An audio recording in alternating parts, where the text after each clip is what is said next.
Oi, pessoal, tudo bem? Boa tarde, uma ótima sexta-feira para vocês. A gente está começando aqui mais uma das nossas lives ao meio-dia. Eu confesso que eu tive um probleminha hoje para ajeitar a iluminação, né? Então estou aqui, acho que eu descobri qual era o problema. Era esse o problema. Então a gente está começando aqui mais uma vez o nosso diálogo. Vamos ver se a turma começa a entrar, né? Acho que o pessoal está chegando. Léo, meu grande amigo, chegando, é o primeiro, né? E o nosso tema de hoje, né?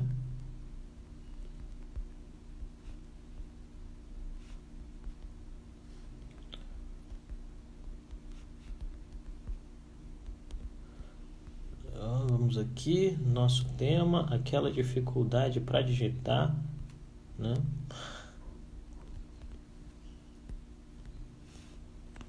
Opa. Turma tá chegando aí, temos duas pessoas, temos o Léo e a Camila, bom ter vocês aí, dois amigos muito queridos. Mais gente chegando, vou pedir para vocês, pessoal, que estão sempre com a gente aqui, para fazerem o seguinte, enquanto a gente está começando o nosso papo, encaminharem, né? Encaminharem a nossa live para os contatos de vocês. Joséli chegou aí, obrigado, querida. Nosso chanceler Alexandre Lins também. O pessoal tá chegando. Venham entrando. Vamos conversar, vai ser bom. Eu acho que hoje a gente tem muita coisa legal para falar. A Silvia tá aí. Não percam hoje. Não? É semana que vem, né, Silvia? Com o Fábio? É hoje ou é semana que vem? Me explica aí. Eu vi o anúncio, mas eu tô com a sinusite atacada, a memória tá meio ruim. Bom dia, as pessoas chegando, os Ziad chegando aí, mais gente, né? E aí eu quero só segunda-feira. Então, gente, a Silvia faz lives segundas e quintas-feiras que são fantásticas. Olha a chamada que a Silvia coloca nas lives dela. Ela escreve assim: vamos pensar o Brasil. É fantástico. E aí é sempre segunda e quinta-feira, 1 da tarde. Eu acho que vale a pena assistir. Eu já participei de um desses papos. Ela leva uma turma bem interessante para conversar com ela, viu? Recomendo mesmo, assim, recomendo. Silvia, você já está colocando no YouTube ou fica só no IGTV? Eu não lembro. Me diz aí, fala aí para a rapaziada, convida a turma aí, né? Vai ser às 14 na segunda, olha só, mudou. É às 14 na segunda-feira com o Fábio Rua da IBM. Conversa bem legal sobre internet das coisas e tal. Pessoal, olha só, a turma tá chegando, nosso quórum tá subindo devagarinho, muita felicidade. Então quero agradecer primeiro, ontem nós chegamos a 1.631 seguidores aqui no Instagram, então quero agradecer a cada um de vocês que tem feito esse projeto prosperar. Esse é um projeto feito com indicação de amigos, é uma grande casa de amigos discutindo e analisando política, né? Então quero agradecer a cada um de vocês por estarem aqui, por fazerem parte desse projeto, por estarem comentando e dizendo para as pessoas. Eu creio que isso faz muita diferença para esse nosso esforço, que é de análise, né? Analisar a conjuntura, analisar a política, fazer com que o maior número de pessoas possível tenha acesso a um tipo de serviço que normalmente era só das empresas. Então hoje a gente está fazendo esse diálogo voluntário aqui. A Silvia colocou aí, gente, ó, IGTV, CCTF, CC com 2 S, TF no IGTV e o canal no YouTube do Think Brasil. Dá uma olhadinha, tem uns papos bem legais lá, sempre em dupla, né? É uma abordagem diferente da nossa, que a gente faz esse diálogo individual com vocês da audiência. A Silvia tem uma abordagem que ela traz convidados, e aí fica bem interessante de assistir, tá? Vamos lá. Tem muita coisa legal acontecendo nesse Instagram, muita gente boa tentando entender o Brasil, tentando entender o momento, tentando entender o país.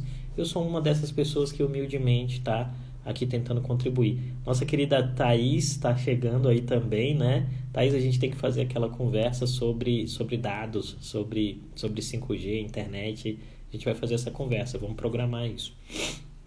É sempre uma alegria estar aqui com vocês. Então, o que acontece, pessoal? Agradecer aos 1.631 seguidores que estão aqui com a gente no Instagram, aos mais de 5.000 seguidores. Nós temos 5.500 e alguma coisa seguidores no Twitter, tá bem legal. Agradecer as pessoas que estão acessando o nosso canal no YouTube, o canal da Dharma também, e fazer alguns convites e recadinhos. O primeiro é que amanhã eu participo de um projeto muito legal aqui na internet, que é o Plenária Oficial. É um projeto que roda no Instagram todos os sábados, tá? E amanhã em específico eu vou participar. É um projeto liderado por mulheres e que normalmente mais mulheres falam do que homens lá. E amanhã em específico a gente vai falar um pouquinho, eu e a Bruna Soares, nós vamos falar um pouquinho de emprego, de diversidade, de inclusão, do desafio das pessoas pretas de entrarem nesse mercado de política e de ciência política. Vai ser amanhã no Instagram do Plenário Oficial às 5 da tarde.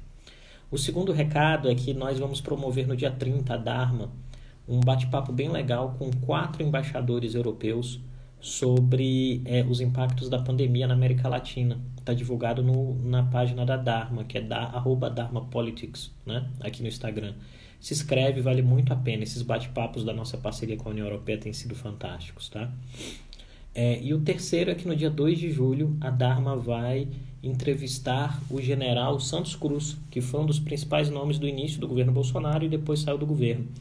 Os links e as inscrições para você participar dentro da sala do Zoom estão disponibilizados na página da Dharma nas redes sociais, tá? Vale a pena. Ingressem, vale a pena, tá? Então conto com vocês nesses papos aí. E agora a gente vai começar a falar do nosso tema. Acabou o jabá, vamos falar do tema. Olha a frase, acabou o jabá? Vamos falar do tema. Então, ontem, como vocês viram, o presidente Bolsonaro indicou um novo ministro da Educação, né?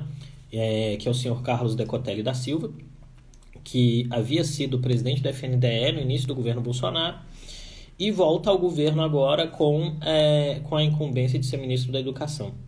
E aqui hoje a gente vai conversar um pouquinho sobre isso e eu tô mega afim de responder as dúvidas de vocês. A gente deu uma estudada para entender o Decotelli, o papel do Decotelli, como isso encaixa na conjuntura do Bolsonaro.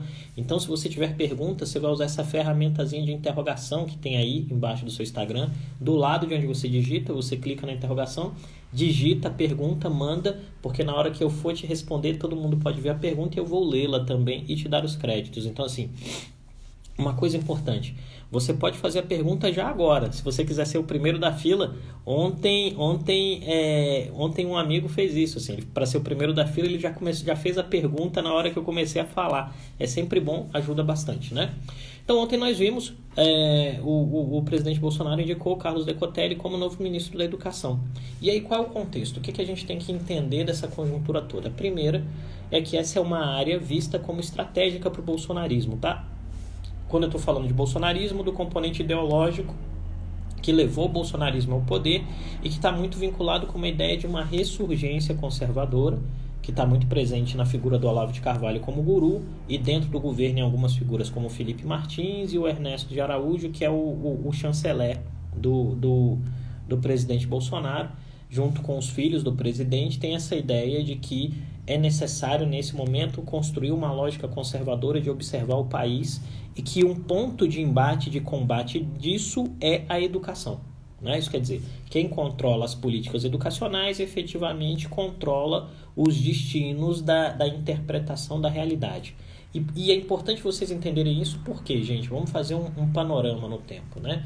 Qual foi o primeiro ministro do presidente Bolsonaro? Foi o senhor Ricardo Vélez. Né? Ricardo Vélez foi indicado ministro, ficou pouquíssimo tempo na pasta, porque tinha uma interlocução ruim, sobretudo com o legislativo e com entes que já compunham essa percepção do que é educação no Brasil, com atores envolvidos no processo de educação. Pois bem, o presidente Bolsonaro foi e, em algum momento, ele teve que se desfazer do Vélez. O Vélez saiu do governo, né? Saiu ou saído, mas o Vélez saiu do governo. E aí o presidente Bolsonaro fez uma segunda aposta, que foi o senhor Abraham Weintraub.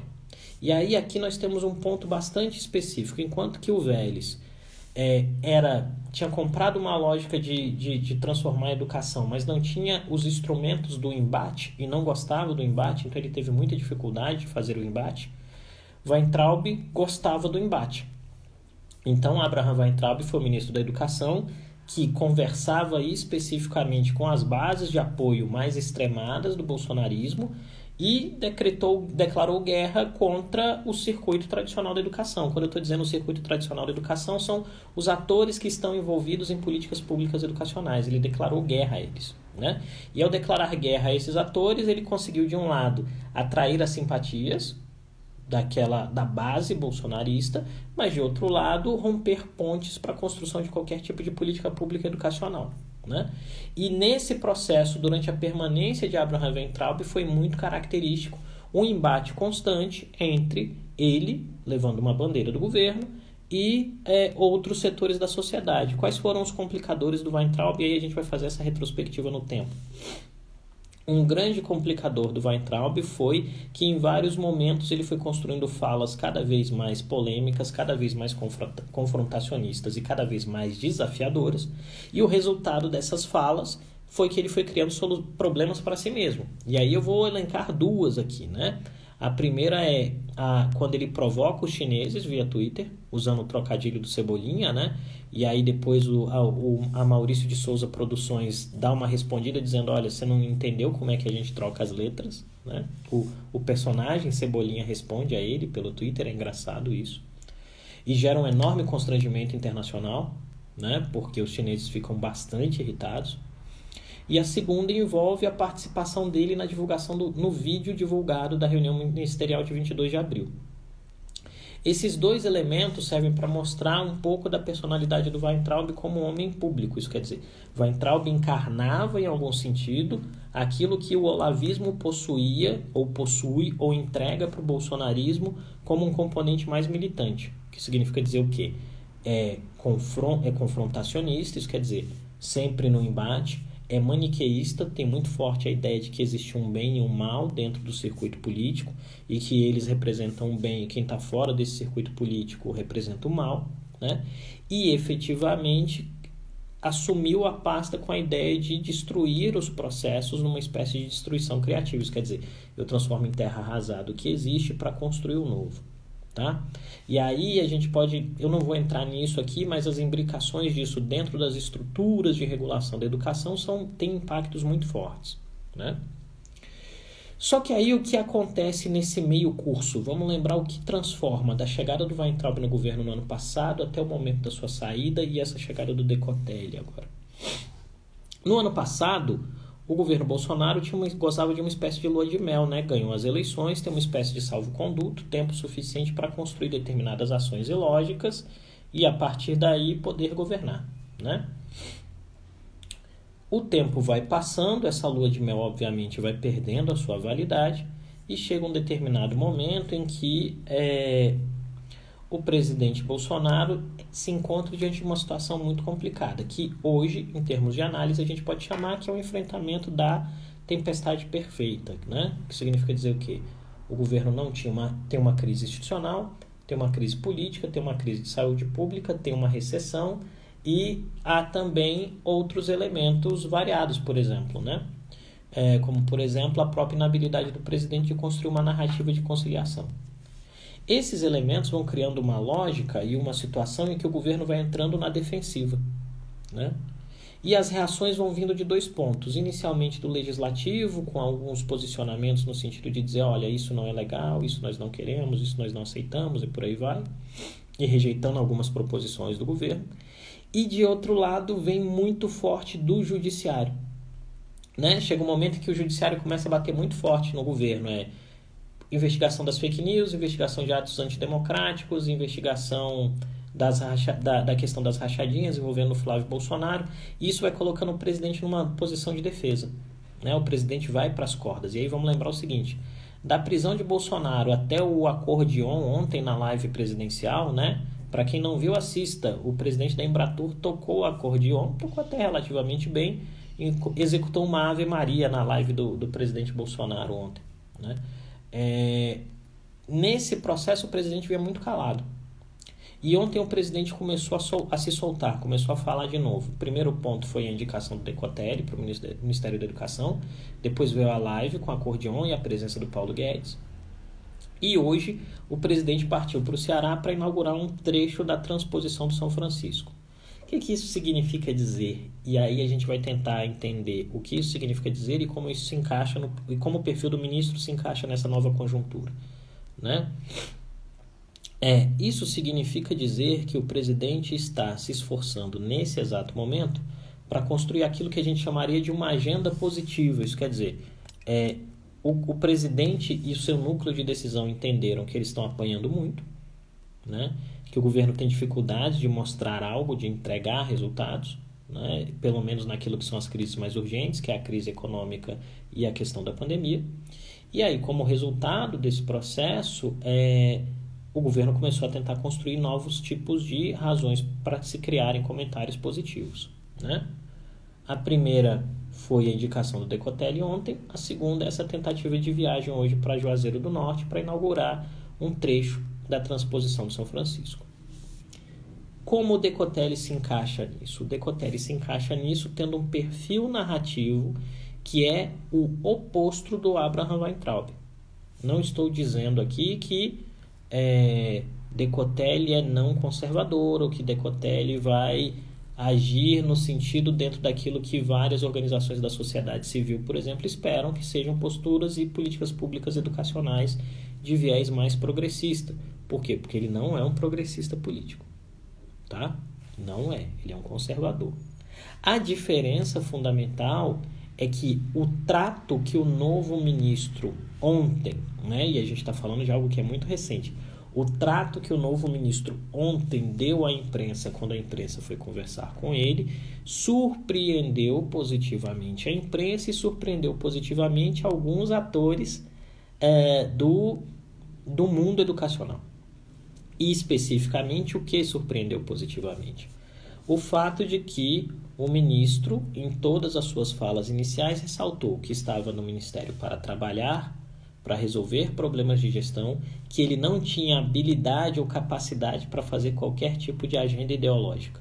Esses 3 elementos são fundamentais. E se você quiser lembrar de palavra-chave, né? Trabalho, ciência, diálogo. Essas foram as palavras-chave dadas, né? Na fala inicial. Isto nos leva a um elemento importante, que é saber. Tá, o discurso e a narrativa são muito, muito boas em comparação àquilo que era Abraham Weintraub. O ponto fundamental é saber o quanto dessa narrativa vira política pública, ou o quanto dessa narrativa vira espaço de poder, porque aí vem um ponto importante. E qual é o ponto importante? Vamos comparar com o que aconteceu no Ministério da Saúde entre a saída do Mandetta e a chegada do Nelson Teich, né? Mandetta saiu do Ministério, Teich chegou no Ministério e Teich não montou a equipe. A equipe do Teich estava pronta antes da chegada dele. Qual foi o resultado?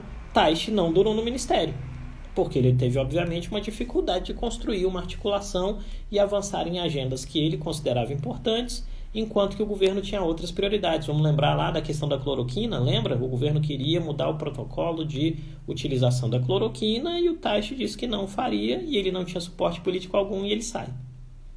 Ok?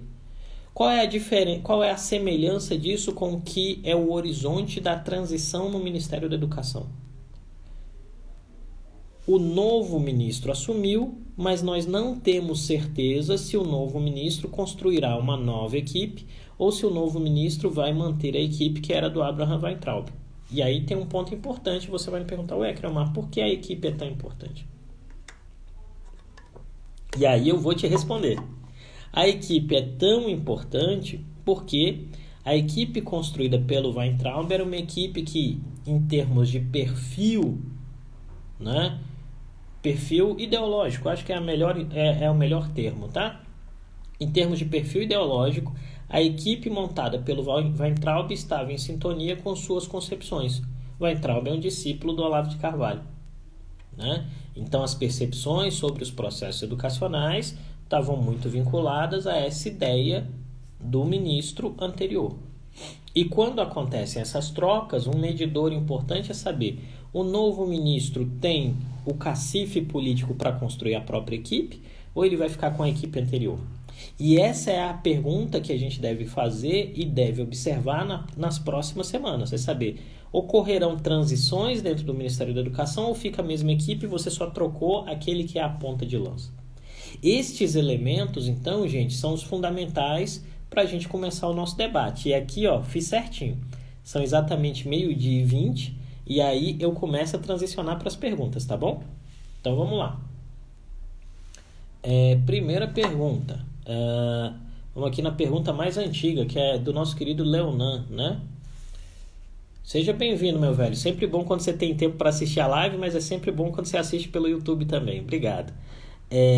Professor, o grupo ideológico do Olavo de Carvalho perde força dentro do governo com essa indicação? Essa é uma questão a se avaliar, Leonan, e ela é muito boa. Por quê? Existem duas questões, né? Duas variáveis aí que são importantes. A primeira é, pelo que foi apurado ontem, não só por mim, mas por vários outros analistas, a indicação do Carlos Decotelli foi feita por um grupo militar. Construiu-se ainda a narrativa, ou fez-se o resgate ainda dentro da biografia dele, de que ele é oficial da reserva da Marinha, né? Mas é porque ele fez um curso de formação de oficiais em algum momento, muito provavelmente como parte do serviço militar, algo do gênero, né?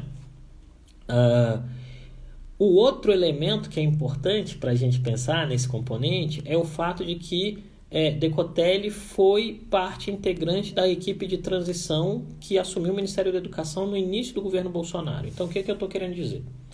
Por mais que sua indicação tenha respaldo da ala militar, né, do governo Bolsonaro, ela também não criou nenhum constrangimento para os olavistas que hoje estão preocupados com a pauta da educação, né? Então, é um nome com baixa resistência.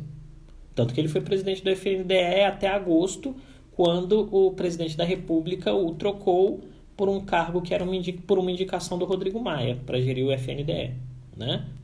Então você tem essas duas variáveis. A primeira, ele tem uma indicação do grupamento militar. A segunda, ele não gera grandes resistências nesse grupamento olavista, né? Um terceiro elemento que é importante e que é interessante nessa reflexão sobre a indicação do Carlos Decotelli é o fato de que ele tem uma relação, em algum momento, ele construiu junto com o Paulo Guedes um MBA de finanças da FGV. A carreira dele é vinculada a finanças, né? A carreira dele é vinculada a esse campo de atuação e, efetivamente, ele tem, inclusive nas falas próprias dele, ele constrói essa percepção de que é um homem de gestão, né? E que a contribuição dele no Ministério da Educação será no elemento gestão. Agora, é muito importante ter em mente, meu caro, que isso é revelador também do próprio processo e do próprio momento que o governo Bolsonaro passa, em que o governo, por uma série de pancadas que tem tomado de vários entes institucionais, o governo está tentando dar sinais de normalização. E aí eu acho que ontem tem dois sinais de normalização que são interessantes. O primeiro é a indicação, ou de tentativa de normalização, né? Primeiro é a indicação do Decotelli, que é um ministro que não é tão olavista assim, ao que parece. E o segundo, que é a ida do general Ramos para a reserva. E por que isso é importante? Porque desde o regime militar, a ideia é que quando um militar de alta patente assuma uma função de assessoramento direto ao presidente da República, que ele vire oficial da reserva e ele termine o seu vínculo com as Forças Armadas. E o Ramos ainda tinha vínculo com o Exército, ele estava na ativa. Então, ontem ele anunciou que vai fazer a transição para a reserva remunerada, tá? Então, acho que tem esse contexto, né? Tem esse contexto. Agora, a gente só vai conseguir precisar o nível de força ou de perda de força dessa corrente olavista dentro do MEC à medida que a gente consiga ver alterações ou transições em termos de nomeação. É um olho no jornal e um olho no Diário Oficial. Rimou, viu só? Rimou. Boa. Vamos lá. Próxima. Próxima aqui é do Pedro. Né? Vamos lá. A nova indicação é um direcionamento à sobrevivência política ou uma aproximação à ala militar? Eu acho que é as duas coisas. Eu acho que são as duas coisas. Assim, o que me parece muito claro é que esse grupo que se convencionou chamar de ala militar dentro do governo parece, em situações de crise, é o grupo de onde saem soluções de construção de consenso. né? Tem inclusive um cientista político, que é o Leonardo Barreto, que chama de arquitetos da estabilidade, né? Esse grupo mais técnico dentro do Ministério Bolsonaro, mais os militares, são aquilo que a gente pode chamar de arquitetos da estabilidade. É um pessoal que está mais preocupado em dar estabilidade para o governo, sobretudo pelo fato de que os militares estão muito, muito inseridos dentro do governo Bolsonaro. Então, assim, tudo aquilo que dá errado sobra para eles no fim do dia, né? Então é importante ter essa reflexão. Agora, a indicação do Decotelli me parece ser um pouco de cada coisa, né? No sentido de que ela tenta estabelecer ou colocar sob os holofotes alguém que tem um diálogo mais calmo, um diálogo que é menos revolucionário, menos incendiário, né? E de outro lado, tenta dar uma sinalização de que o governo quer dialogar com outros entes institucionais, que o governo entendeu o recado e quer normalizar. Qual é o grande obstáculo nisso, Leonardo, na minha percepção? O grande obstáculo é o fato de que Bolsonaro queimou tantas pontes nesse último ano e 2 meses que há sempre uma certa resistência de alguns setores da sociedade no sentido de que, e do mundo político, no sentido de que eles não queiram confiar no presidente, não queiram confiar na capacidade do presidente de normalizar e de construir diálogos, entende? Eu acho que esse é um ponto importante, tá? Quero dar boas-vindas aí ao Renan, a Bruna, Pedro Rebelo, ao Gil, Literatura, o pessoal que está chegando por aí agora, né? E outras pessoas que tenham entrado e que eu não tenha conseguido saudar devida e respeitosamente, tá bom? Sejam bem-vindos. A ideia aqui hoje é conversar sobre o novo ministro da Educação e o impacto disso no governo Bolsonaro. Arthur, turma que está aí, obrigado por terem vindo. Pedro, obrigado pela sua pergunta. Vamos agora mais uma, né? Que é a pergunta da Sabrina. Vamos lá. Pergunta da Sabrina: o que o Congresso estaria querendo dizer com essas investigações com Bolsonaro e sua família, né? Não sei se é só o Congresso, né, Sabrina? Porque, assim, no Congresso a gente tem a CPMI das fake news, né? Que foi prorrogada agora durante a pandemia, cujo presidente é o senador Ângelo Coronel, e que apresentou nessa semana um projeto de lei para regulamentar fake news, né? E que o projeto de lei desagrada todo mundo, então é importante, vem um impacto daí. De outro lado, a gente tem aquilo que está correndo no STF, né, sob a mão do Alexandre de Moraes, que é o inquérito de fake news e a questão dos atos antidemocráticos, que também estão na mão dele. E aí é um outro elemento importante de pressão sobre o governo. E de outro lado, a gente tem a investigação do Ministério Público do Rio de Janeiro sobre as rachadinhas que envolvem o senador Flávio Bolsonaro e que decidiu-se ontem em plenário que o senador só pode ser julgado em foro especial, porque ele era deputado estadual, né? Então, ele vai ser julgado por um colegiado de 20 e poucos juízes. Desses 4 elementos que a gente está trabalhando aqui, eu acredito que tem um fio condutor que cabe a 3 deles. Vou tirar a questão do Flávio Bolsonaro, tá? Naquilo que envolve a relação entre os outros poderes e o presidente da República e a presidência da República, me parece que o Congresso e o Judiciário querem dizer à presidência da República de que o voluntarismo tem limites, tá? Assim, de que, olha, tem limite, não dá para ir até onde você quer, não dá para fazer do jeito que você quer, entende? Não dá para ser o Brasil, nós não vamos aceitar calados que você nos constranja ou nos trate como inimigos do país até o fim do dia ou até o fim do mandato, né? Esse é um recado importante. Estes 3 elementos me parece que preocupam muito pouco a presidência da República, né? Porque eles afetam alguma militância, alguma coisa do gênero, mas não criam tantos constrangimentos claros assim. Agora, o 4º elemento, que é a questão da investigação das rachadinhas no Rio de Janeiro, isto parece preocupar um pouco a presidência, porque tem risco de criar uma incidência direta sobre a biografia do senador Flávio Bolsonaro e do próprio presidente da República. E isso explica para mim a tentativa que o governo tem dado agora de mudar o foco da sua ação narrativa e o esforço do presidente de criar uma agenda positiva, né? Vamos lembrar que no início do governo, vamos lembrar do governo Lula durante o mensalão. O Lula precisou criar uma agenda positiva. O esforço do Bolsonaro agora é de criar uma agenda positiva para sua própria preservação, né? Então, acho que esse é um elemento interessante, tá? E o recado é esse, que há limites. A questão é, isso vai se construindo e vai se complicando.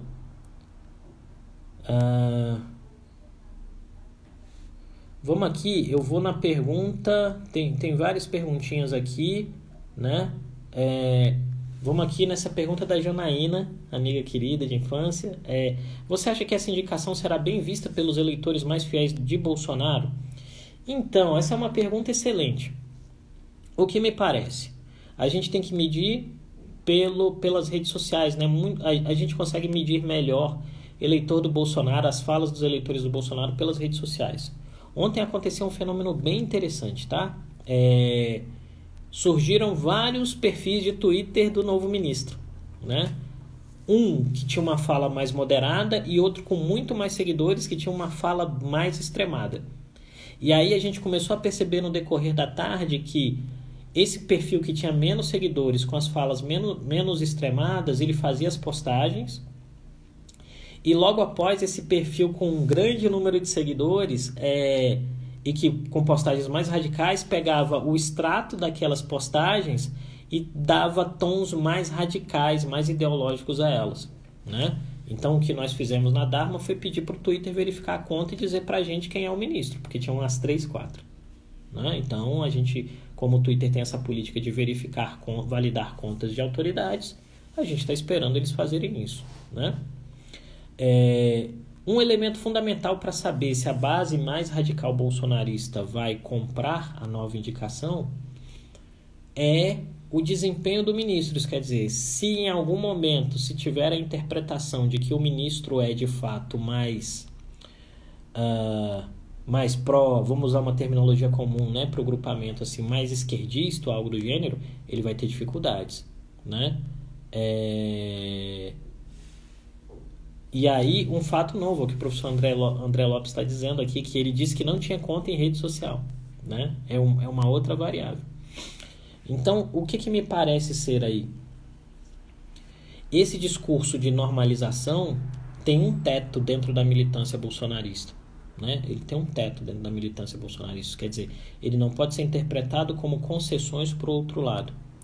E aí, ontem o ministro veio equilibrando essa lógica. E foi muito direto quando perguntaram se ele tinha capacidade de tocar uma agenda ideológica no ministério. Ele disse que não estava preparado para isso e que ele só conseguia lidar com gestão. Foi muito interessante o fato de que algumas falas do ministro lembravam muito as falas do Mandetta. Trabalho, trabalho, trabalho, ciência, né, gestão, diálogo, pontes. Isso foi muito interessante, tá? E aí vamos esperar. Acho que tá cedo ainda para eu conseguir cravar para você. Vamos aqui, tem mais uma.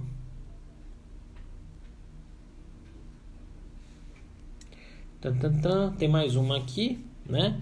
Na sua opinião, Bolsonaro se cerca de gestores para somente gerir o governo até 2022? Eu acho que é cedo. O governo ainda tem gente que não tem perfis típicos de gestão, né? E você tem uma questão que envolve, por exemplo, o Ministério da Saúde. Você tem uma baixa importante no Ministério da Economia, que é a saída do Mansueto, que já está anunciada. Eu creio que o governo está tentando encontrar um novo ponto de equilíbrio, sabe, meu velho? Assim, ele quer encontrar um novo espaço de reflexão, um novo ponto de equilíbrio, e a partir desse novo ponto de equilíbrio construir um tipo de abordagem que dê a ele sobrevida e permita o governo governar. Eu creio que o grande dilema do governo é governança nesse momento. O governo precisa transformar políticas, ações, vontades em políticas públicas. Quero agradecer o pessoal que está chegando aí agora, né? Entrou o meu grande amigo Guinter Miros. Falei certinho, né, Guinter? Miros. Professor André, Juliene, né? A Jasmin, professor Bruno Pimentel, gente que está chegando aí. É um prazer receber vocês. A Isa, que está chegando agora. Então, eu creio que esse é um ponto importante. O governo, obviamente, antecipou o debate eleitoral à medida que ele governa eleitoralmente, todos os dias. Agora é saber se ele vai ter energia, força e gente para chegar em 2022 com força e capacidade de ação. Ó, o Jonisval tá por aqui também, mandou uma mensagem aqui para mim, né?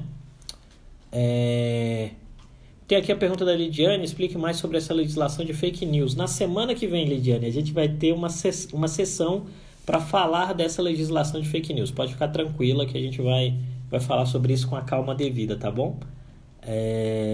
Vamos aqui agora. Já mandei um abraço para quem estava pedindo.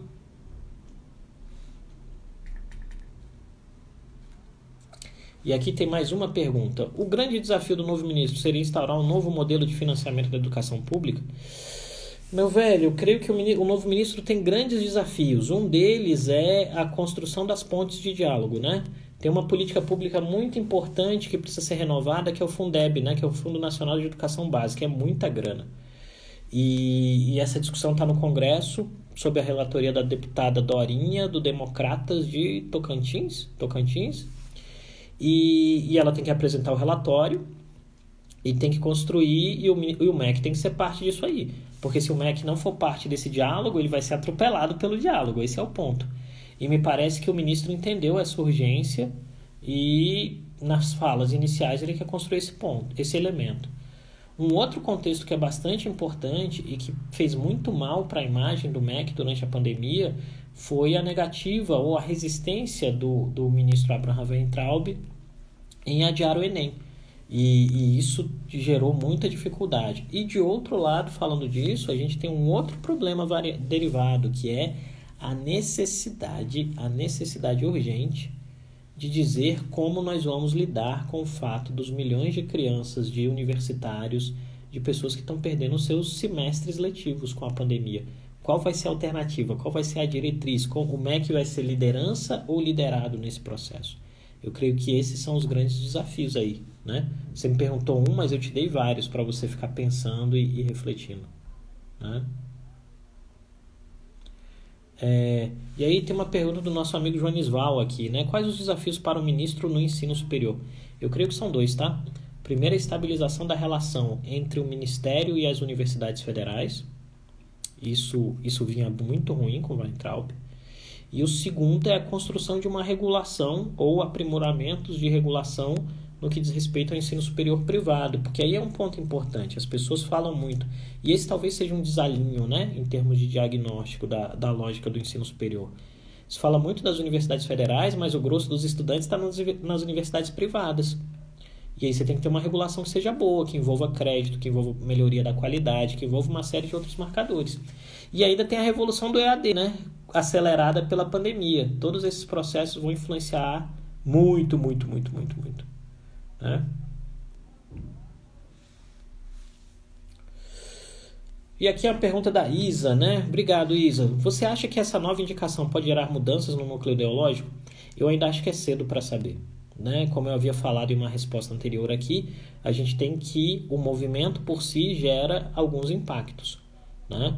Mas por mais que ele tenha sido indicado, as informações dizem até agora que ele foi indicado pela ala militar, a gente só vai saber de fato se ele vem para mudar a forma, ou se ele vem para mudar só a forma, que é a fala, ou se ele vem para mudar também o conteúdo, à medida que novas indicações ou alterações sejam feitas nos quadros do MEC. E para além disso, na proximidade do presidente da República, eu não vislumbro ainda mudanças no núcleo ideológico que auxilia o presidente a governar, não. Eu acho que não muda nada ali. Tá bom? Pessoal, 38 minutos de live. Eu vou encerrando por aqui. Sempre um prazer falar com vocês. Sempre uma alegria enorme nessa sexta-feira de tempo muito seco em Brasília. Então eu estou sofrendo, bebam água. Bebam muita água. Usem um sorinho no nariz, façam as coisinhas direitinho. Mas agradeço muito. E na segunda-feira a gente volta ao meio-dia para conversar um pouquinho.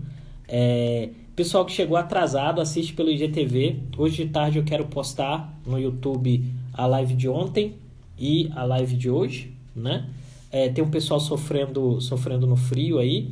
Eu fiz propaganda já, Isa, mas vou fazer de novo. E queria convidar você que está aqui assistindo a gente para alguns compromissos comigo durante a semana, né? O primeiro é amanhã.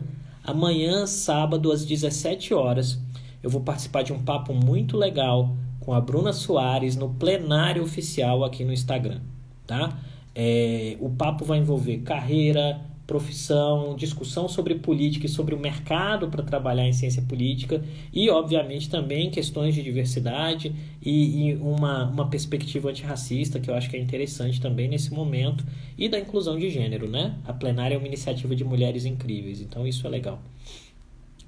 No dia 30, a gente tem mais um webinar via Dharma com embaixadores europeus. E assim, gente, tá imperdível. O embaixador da Romênia e o embaixador da Espanha são grandes especialistas em América Latina e o tema é Impactos da Pandemia na América Latina e Perspectivas para o Futuro. Deem uma olhadinha no Instagram da Dharma, Dharma Politics, tá muito legal, vai ser muito legal o webinar, se inscrevam, participem pelo Zoom, convido vocês, vai ser ótimo. E no dia 2 de julho, né, nós vamos fazer, ainda há algumas vagas também para participar do webinar, um diálogo com o general Santos Cruz, tá? Nós vamos fazer um webinar com o general Santos Cruz, promovido pela Dharma em parceria com o Grupo de Estudos de Política e Segurança Internacional da UNB. Vai ser 1h30 de papo, nós vamos ter alguns convidados muito legais, entrevistando o general Santos Cruz também, então é isso que a gente está fazendo na semana que vem e eu convido vocês para estarem conosco em todos esses 3 eventos, né? Sempre que a Dharma pode fazer algo que é para o público, a gente faz e eu pessoalmente também faço essa ação aqui de análise pro bono, porque eu acho importante fomentar esse debate. Então é isso. Para você que não me conhece, meu nome é Creomar de Souza, eu sou um empreendedor político. Estou aqui tentando convencer o maior número de pessoas possível a pensar política, debater política e criar suas próprias conclusões sobre a política. Nós conversamos sempre de segunda a sexta ao meio-dia e queremos objetivamente fazer com que esse espaço seja um espaço de análise. Afinal, a análise não é conversa de bar e para entender política no Brasil é preciso muita análise, tá bom? E estamos juntos, convido vocês a nos assistirem, a nos seguirem no Instagram e estarem aqui com a gente na próxima segunda-feira ao meio-dia. Um beijão, tchau, tchau, fiquem com Deus, cuidem de si, cuidem dos outros, lavem as mãos, usem máscara, tá bom? A pandemia ainda está aí.